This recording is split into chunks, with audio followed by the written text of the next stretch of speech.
ಧಾರವಾಡದ ಜಿಲ್ಲಾ ಪಂಚಾಯತ್ ಸದಸ್ಯ ಯೋಗೀಶ್ ಗೌಡ ಕೊಲೆ ಪ್ರಕರಣಕ್ಕೆ ಸಂಬಂಧಪಟ್ಟಂತೆ ಶಾಸಕ ವಿನಯ್ ಕುಲಕರ್ಣಿ ಬೇಲ್ ಭವಿಷ್ಯ ಇವತ್ತು ನಿರ್ಧಾರವಾಗುತ್ತೆ.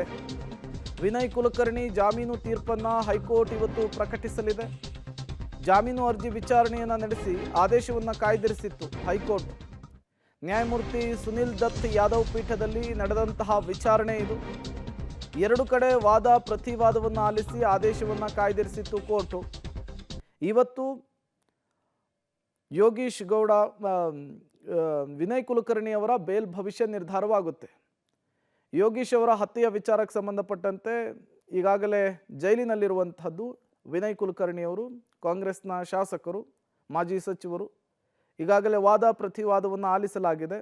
ಇವತ್ತು ವಿನಯ್ ಕುಲಕರ್ಣಿ ಅವರ ಬೇಲ್ ಭವಿಷ್ಯಕ್ಕೆ ಸಂಬಂಧಪಟ್ಟಂತೆ ಕೋರ್ಟ್ ಆದೇಶವನ್ನು ಪ್ರಕಟ ಮಾಡುತ್ತೆ. ಈ ಆದೇಶ ಜೈಲಿನಲ್ಲಿರುವಂತಹ ವಿನಯ್ ಕುಲಕರ್ಣಿಗೆ ಬಿಗ್ ರಿಲೀಫನ್ನು ಕೊಡುತ್ತಾ ಅಥವಾ ಮತ್ತಷ್ಟು ದಿನಗಳ ಕಾಲ ಜೈಲಿನಲ್ಲಿಯೇ ಮುಂದುವರಿಯುವಂತೆ ಸೂಚನೆಯನ್ನು ಕೊಡುತ್ತಾ ಅನ್ನೋದನ್ನು ಕಾದು ನೋಡಬೇಕಿದೆ.